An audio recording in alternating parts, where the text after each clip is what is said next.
Ngi kdo da u kti kdo. We point by the index finger. Ngi ra laki kti. We lift our hands. Ngi kenjat daki kjat. We kick by our legs.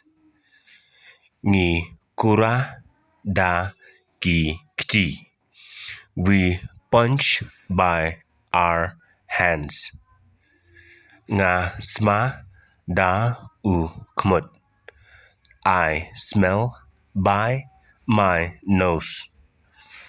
Nga do da I remyang sentor jonga.